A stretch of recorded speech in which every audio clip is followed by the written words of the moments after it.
देश के सबसे ज्यादा आबादी वाले राज्य उत्तर प्रदेश में मदरसों का सर्वे आज से शुरू हो गया है। उत्तर प्रदेश में 25,000 से ज्यादा मदरसे हैं और अभी तक जो सरकारी आंकड़े हैं उसमें करीब 16,000 मदरसे ही पंजीकृत हैं और उससे अधिक करीब 8 से 10,000 ऐसे मदरसे हैं जो सरकार की जानकारी में हैं, लेकिन वो गैर पंजीकृत हैं, वो पंजीकृत नहीं हैं। उनका फंड कहाँ से आता है, वो कौन सी शिक्षा देते हैं, वहाँ पर कितने बच्चे शिक्षा ग्रहण करते हैं, ऐसे जो तमाम चीज़ें हैं उनका कुछ अता पता नहीं है। इसके अलावा कितने ऐसे मदरसे हैं जिनकी सरकार के पास जानकारी ही नहीं है। तो अब सरकार ने आज से शुरू कर दिया है कि उत्तर प्रदेश में कुल कितने मदरसे हैं जो गैर पंजीकृत हैं, वहाँ पर किस तरह की पढ़ाई होती है, कितने बच्चे पढ़ते हैं, वो कहाँ के हैं, कहाँ से फंड आता है उन मदरसों को और कौन कौन सी वहाँ पर शिक्षा दी जाती है। इस तरह के करीब 10 बिंदु हैं जिन पर उत्तर प्रदेश सरकार सर्वे करवा रही है प्रदेश भर के मदरसों का। बड़ा राज्य है, बड़ी आबादी वाला राज्य है और यहाँ पर देश भर में सबसे ज़्यादा मदरसे उत्तर प्रदेश में हैं। सरकार के इस फैसले पर विवाद भी हुआ, तमाम लोगों ने इस पर पक्ष और विपक्ष में प्रतिक्रियाएं भी दी। कई लोगों ने इस सर्वे के जो कार्यक्रम है, सर्वे की जो प्लानिंग है सरकार की, इसका विरोध भी किया। लेकिन उत्तर प्रदेश की योगी सरकार का सीधा सा जवाब है कि हम उत्तर प्रदेश के मदरसों को भी अब आधुनिक करेंगे, हाईटेक करेंगे और वहाँ पर दूसरे स्कूलों की तरह, कॉन्वेंट स्कूलों की तरह वहाँ भी अब आधुनिक शिक्षा दी जाएगी धार्मिक शिक्षा के साथ साथ। यानी कि धार्मिक शिक्षा को बंद नहीं किया जाएगा, लेकिन उसके साथ साथ उनको आधुनिक शिक्षा भी दी जाएगी, चाहे वो कंप्यूटर की जानकारी हो, टेक्निकल एजुकेशन हो या फिर कौशल विकास से जुड़े तमाम प्रोग्राम। निश्चित तौर पर प्रधानमंत्री नरेंद्र मोदी ने जिस तरह का अपना एक बयान दिया था, उन्होंने कहा था कि हम चाहते हैं कि देश भर में जो तमाम मुस्लिम बच्चे हैं उनके हाथ में, एक हाथ में कुरान हो तो दूसरे हाथ में कंप्यूटर हो, माउस हो उसका। तो इसी तर्ज पर, उसी उनके बयान के आधार पर उत्तर प्रदेश में योगी सरकार आगे काम कर रही है और अब सर्वे से जो आंकड़े मिलेंगे उन आंकड़ों के आधार पर आगे कार्रवाई की जाएगी। फिलहाल ये सर्वे उत्तर प्रदेश सरकार के जो अल्पसंख्यक कल्याण मंत्री हैं उन्होंने निर्देश दिया है कि जो जिला लेवल पर कमेटियां बनी हैं, हर जिले में सर्वे करने के लिए उनको 1 महीने का समय दिया गया है और 15 अक्टूबर तक इस सर्वे के काम को पूरा करना है और उसके बाद राज्य सरकार को यानी कि शासन को रिपोर्ट सौंपनी है हर जिले के जो कमेटियां बनी हैं सर्वे के लिए मदरसों में। जाहिर सी बात है कि अब उत्तर प्रदेश में जिस तरह से स्कूल चल रहे हैं, जिस तरह से तमाम कॉन्वेंट स्कूल चल रहे हैं, उसी तरह अब मदरसों को भी सरकार आगे ले जाने के लिए तत्पर है। देखना होगा कि इस रिपोर्ट में कुल कितने ऐसे मदरसे हैं जिनका खुलासा होता है जो गैर पंजीकृत हैं और उनमें जो फंडिंग है, जो शिक्षा व्यवस्था है, वो किस तरह की सामने आती है। लखनऊ से वीडियो जर्नलिस्ट अंकित के साथ Anoop Tripathi, JK 24/7 news. Reporter diary में आज की बड़ी खबर यह है कि मुख्यमंत्री योगी आदित्यनाथ की ओर से 9 नए प्लांट लगाने के निर्देश दे दिए हैं। लगातार मुख्यमंत्री योगी आदित्यनाथ लोगों को रोजगार देने को लेकर डेली कोई ना कोई निर्देश दे रहे हैं अधिकारियों को। अभी कुछ दिन पहले अल्पसंख्यक युवाओं को रोजगार देने को लेकर के हर मंडल में रोजगार मेला लगाने के निर्देश दिए थे। वहीं अब दूसरी बार IT सिटी हब बनाने को लेकर पूर्वांचल और बुंदेलखंड में जगह तलाशी जा रही है। साथ ही प्राधिकरणों से प्रस्ताव भी मांगा गया है ताकि जो है तो यहाँ से पलायन करते हैं, बाहर जाते हैं रोजगार की तलाश में युवा, उनको यहीं पर जो है जॉब मिल सके, रोजगार मिल सके और निवेश भी बढ़ेगा। वहीं अब 9 नए दुग्ध प्लांट लगाने को लेकर के भी जो है मुख्यमंत्री योगी आदित्यनाथ ने निर्देश दे दिए हैं और 1-2 वर्ष के अंदर तेजी से निर्माण कार्य करने को लेकर के भी निर्देश दिए हैं। साथ ही डेयरी उत्पाद की अगर बात की जाए तो 300 करोड़ रुपए तक के काम भी स्वीकृत हो चुके हैं और आने वाले दिनों में और भी बदलाव देखे जा सकते हैं।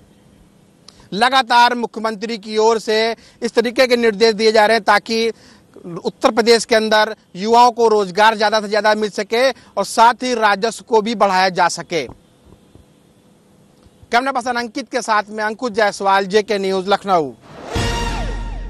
नमस्कार, मैं धीरेन्द्र प्रताप सिंह देहरादून से रिपोर्टर्स डायरी लेकर के आया हूं और आज की रिपोर्टर्स डायरी में हमारे पास है उत्तराखंड की सबसे बड़ी खबर। उत्तराखंड में आप पिछले एक महीने से देख रहे होंगे कि भर्ती घोटाले काफ़ी चर्चा में हैं।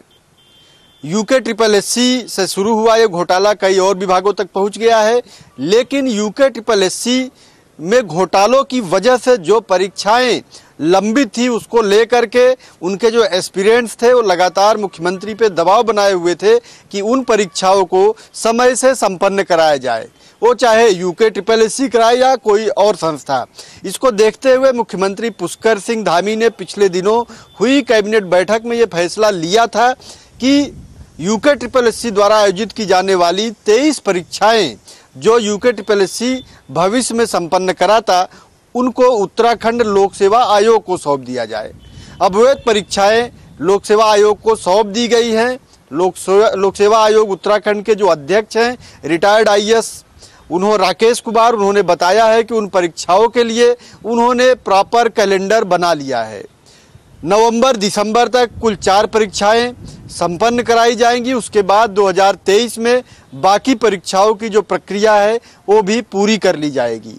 उन्होंने कहा कि इन परीक्षाओं को संपन्न कराने के लिए लोक सेवा आयोग को जिन संसाधनों की जरूरत है उसके लिए पत्र भी आयोग द्वारा सरकार 23 में बाकी परीक्षाओं की जो प्रक्रिया है वो भी पूरी कर ली जाएगी।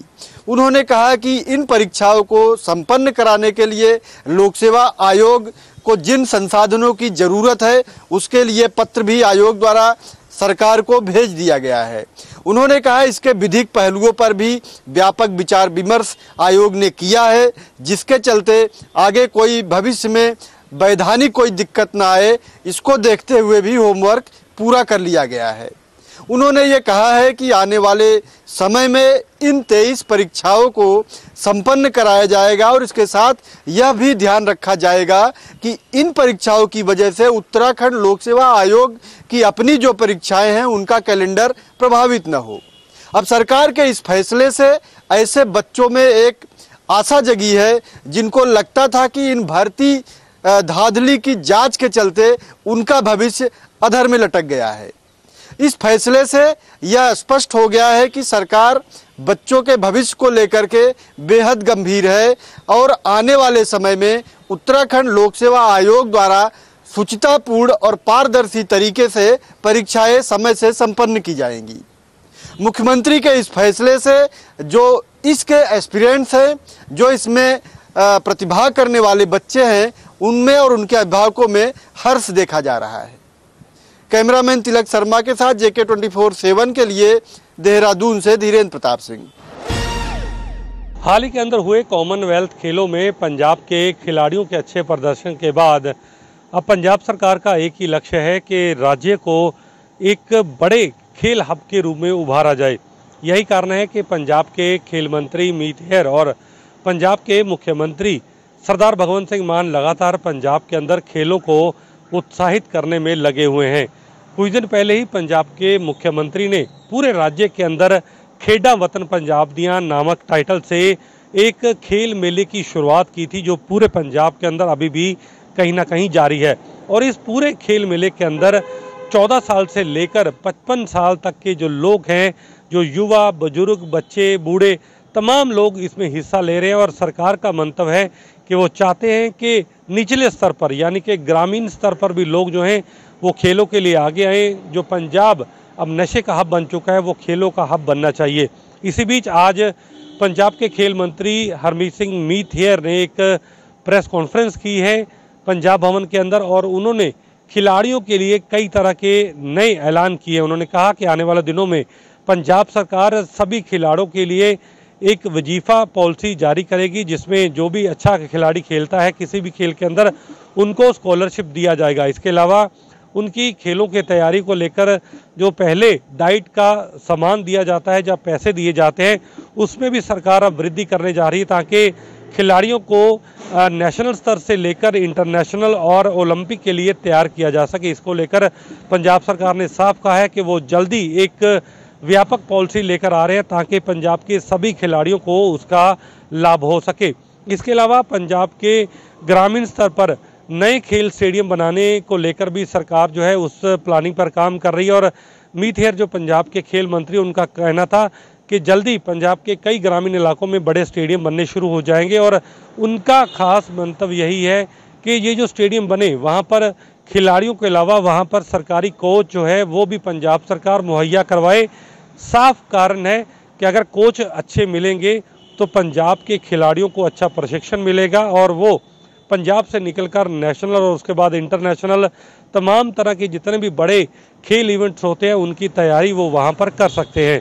इसके साथ ही पंजाब सरकार ने यह साफ कर दिया है कि खिलाड़ियों को सरकारी नौकरियां देने के लिए भी पहले जो लेट लतीफ़ी होती थी अब वो लेट लतीफ़ी नहीं की जाएगी। इसके लिए भी एक नीति बनेगी कि जो खिलाड़ी कॉमनवेल्थ या ओलंपिक खेल कर आएगा उसको कौन से पद पर कौन सी कैटेगरी के लिए नौकरी दी जाएगी और उसमें ज़्यादा विलम्ब जो है वो नहीं किया जाएगा। ये पंजाब सरकार आने वाले दिनों के अंदर एक व्यापक रणनीति, एक व्यापक नीति पर काम करेगी। और सरकार ने ये भी कहा है कि जो खिलाड़ी हैं वो चाहते हैं कि ज़्यादा से ज़्यादा जो खिलाड़ी हैं, हमारे युवा जो हैं, वो ग्राउंड के अंदर पहुँचे, ग्राउंड पर जाकर प्रैक्टिस करें और इसके लिए पूरे पंजाब के अंदर उनको एक व्यापक माहौल, एक अच्छा माहौल खिलाड़ियों को देने का प्रयास किया जाएगा। और मीत हेयर ने साफ कर दिया कि आने वाले कुछ ही दिनों के अंदर ये व्यापक पॉलिसी पंजाब के आम लोगों, खिलाड़ियों के सामने होगी ताकि पंजाब के खिलाड़ी जो हैं वो कॉमनवेल्थ, वर्ल्ड लेवल पर और ओलंपिक के अंदर भी एक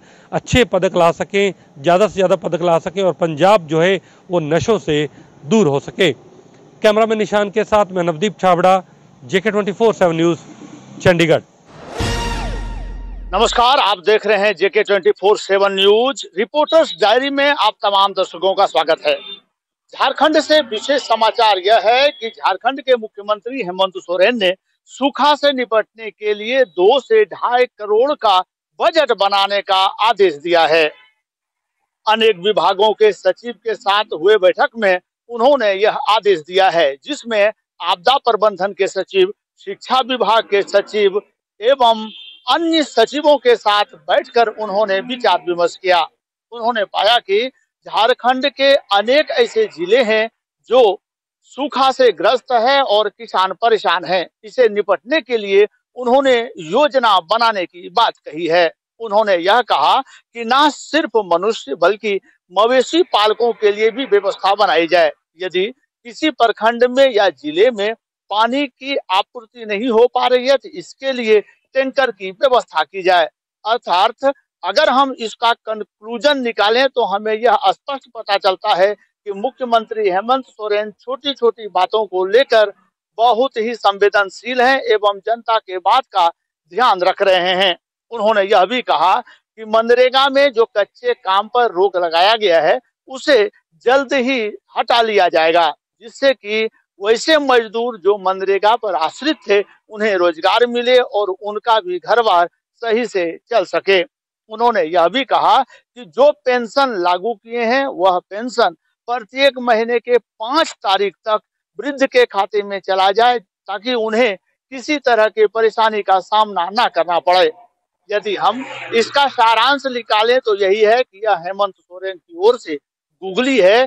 जिस तरह लगातार सरकार अस्थिर करने का प्रयास हो रहा था झारखंड में, अब फूक फूक कर कदम चल रहे हैं हेमंत सोरेन ताकि आने वाले समय में उनका ही प्रशंसा हो और उनका सीट बढ़े।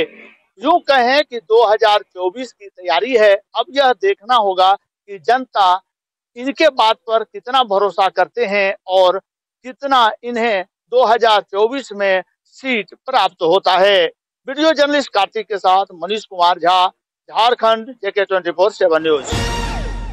नमस्कार, बहुत स्वागत है आपका हमारे इस खास कार्यक्रम रिपोर्टर्स डायरी में। मैं हूं आपके साथ उज्जवल कुमार। राजधानी दिल्ली में बीते कई दिनों से उमस भरी गर्मी की वजह से लोगों को खासी दिक्कतों का सामना करना पड़ रहा था, या हम ये भी कह सकते हैं कि उमस भरी गर्मी ने दिल्ली वासियों के पसीने छुड़ा कर रख दिए थे। लेकिन अगर कल की बात करें तो कल देर रात राजधानी दिल्ली में कई जगहों पर बारिश देखने को मिली, जिसके बाद राजधानी दिल्ली में मंगलवार यानी आज का जो मौसम है वो सुहावना बना रहा। बादल छाए रहे राजधानी दिल्ली के आसमान में। आप मेरे पीछे देख सकते हैं, कैमरा पर्सन से कहूंगा कि एक बार दिखाएं कि किस तरीके से राजधानी दिल्ली में जो बादल हैं इस वक्त भी धीरे धीरे छा रहे हैं। और भारतीय मौसम विज्ञान विभाग के पूर्व अनुमान के अनुसार राजधानी दिल्ली में अगले एक हफ्ते तक इसी तरीके से जो बादल है वो छाए रहेंगे। अधिकतम तापमान में भी गिरावट दर्ज की जाएगी।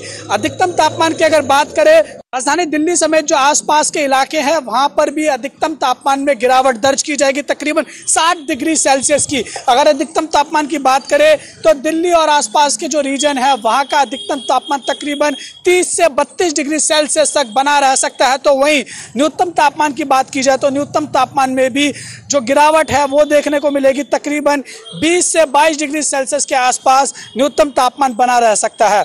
दिल्ली के अलावा अगर हम दूसरे राज्यों की बात करें, जैसे कि अगर हम उत्तर पश्चिम पूरी भारत की बात करें, इसके साथ ही राजस्थान की बात करें, बंगाल की बात करें, साथ ही अगर झारखंड की बात की जाए, बिहार की बात की जाए, तो यहाँ पर भी अगले एक हफ्ते तक अच्छी खासी बारिश देखने को मिल सकती है। उत्तराखंड के जो ऊंचे पहाड़ वाले इलाके हैं वहां पर भी बारिश देखने को मिल सकती है। मॉनसून ट्रफ जो है वो अपनी गति से आगे बढ़ता जा रहा है। साथ ही बंगाल की खाड़ी में एक लो प्रेशर बना हुआ है।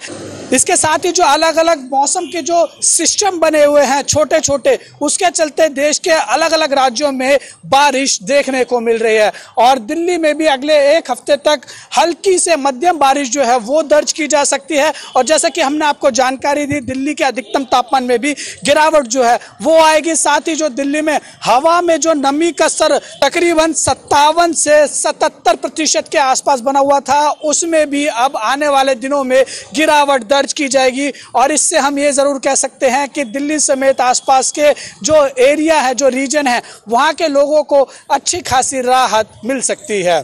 JK 24/7 न्यूज के लिए दिल्ली से उज्जवल कुमार की रिपोर्ट।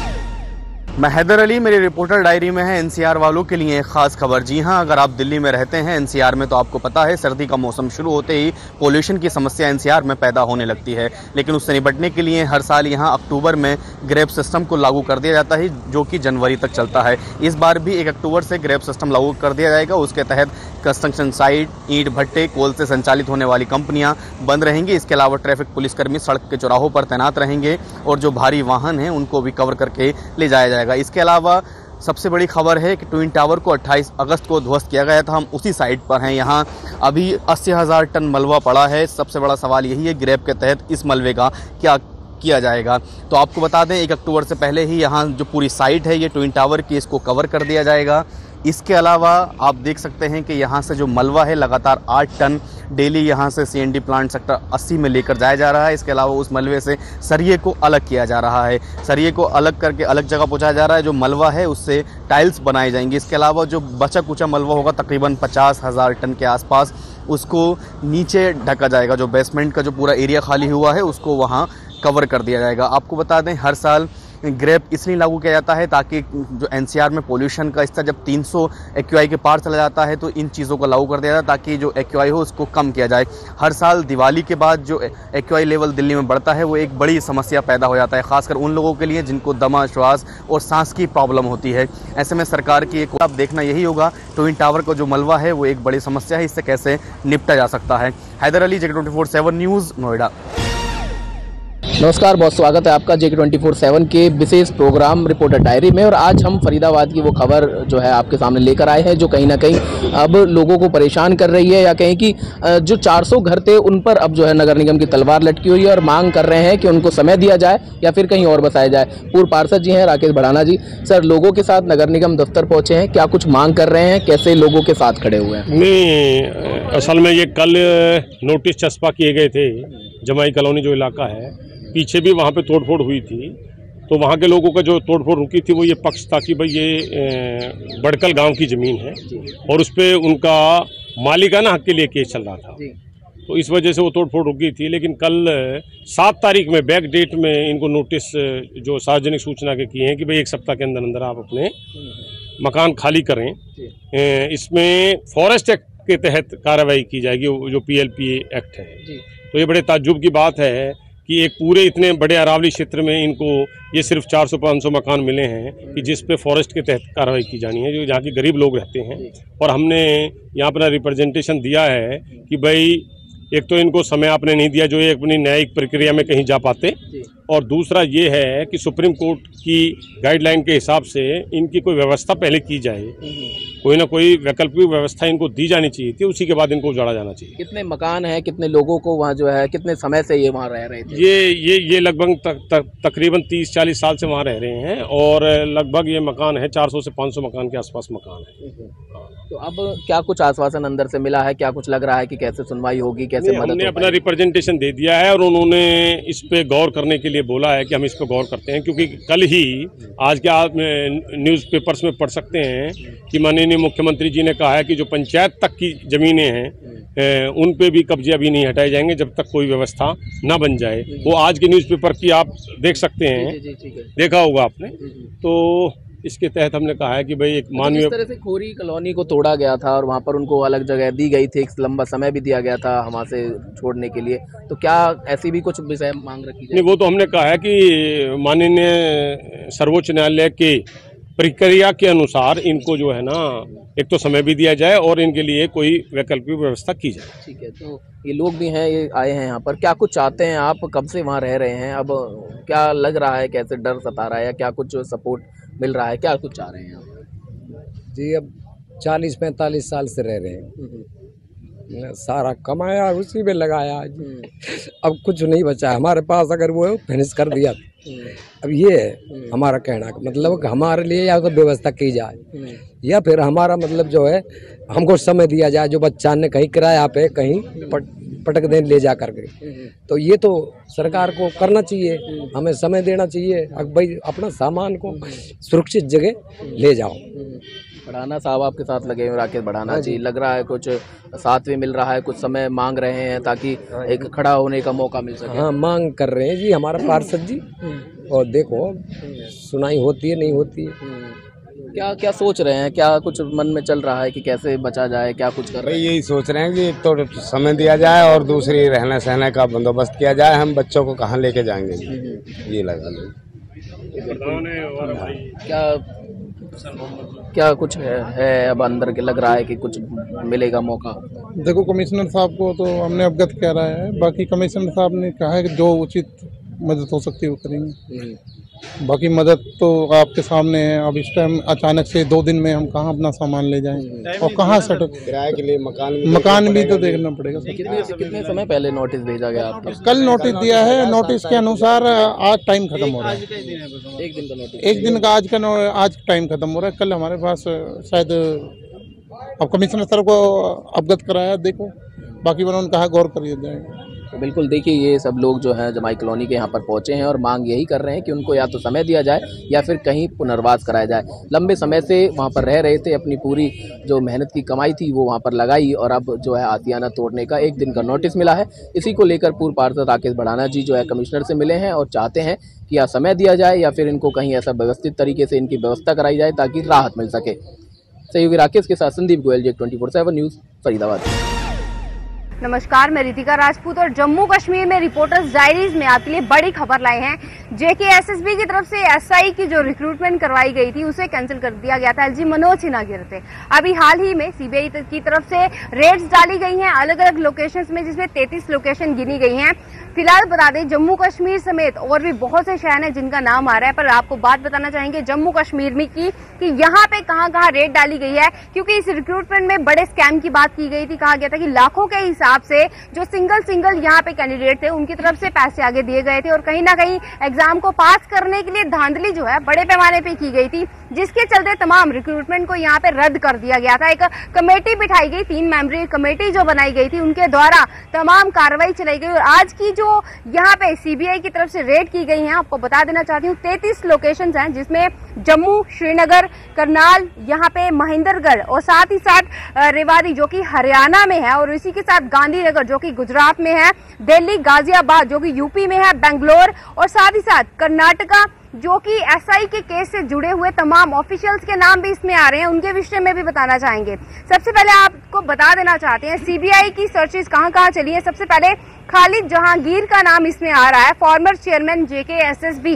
इसी के साथ अशोक कुमार जो कि कंट्रोलर ऑफ एग्जामिनेशन है जेकेएसएसबी, और साथ ही कुछ ऑफिशियल्स जो हैं Jammu Kashmir police including DSP and CRPF. और इसी के साथ आपको बता दें कि ये जो रेड्स डाली गई हैं जम्मू कश्मीर की अगर मैं बात करूं, इसमें से जम्मू के खोर, नारायणा, दुमाना, यहाँ पे नरदानी और अगर मैं बात करूं अखनौर की एक लाइब्रेरी का भी जिक्र किया गया था कि उस लाइब्रेरी में बहुत ज्यादा स्टूडेंट्स हैं जिनका लिस्ट में नाम आया था, क्योंकि एक लाइब्रेरी में से इतने ज्यादा बच्चों की सिलेक्शन होना एक आम बात नहीं बताई जा रही थी। और वहां पे भी सीबीआई रेड डालने का कार्य किया गया है, तमाम डॉक्यूमेंट्स को कलेक्ट किया जा रहा है, क्योंकि बड़ी बातें ये भी खुलासे हुए थे कि जिन लोगों ने लाखों के हिसाब से अमाउंट पे किए हैं वो लोगों ने जमीन बेचने का कार्य भी किया था, कईयों ने लोन उठाने का कार्य किया था। और इन्हीं सब चीजों की जानकारी प्राप्त होने के बाद अब ये रेड्स डाली जा रही हैं और तमाम लोगों के घरों पे, दफ्तरों पे, अलग अलग स्थानों पे चेकिंग का कार्य जो है वो पूरे तरीके से किया जा रहा है। फिलहाल के लिए नाम के खुलासे पूरे तरीके से सब लोगों के नहीं किए गए। आने वाले समय में किन लोगों के नाम निकलेंगे, क्या कुछ नए खुलासे होंगे, तमाम जानकारी भी आप तक पहुंचाएंगे। अब तक के लिए इतना ही, धन्यवाद।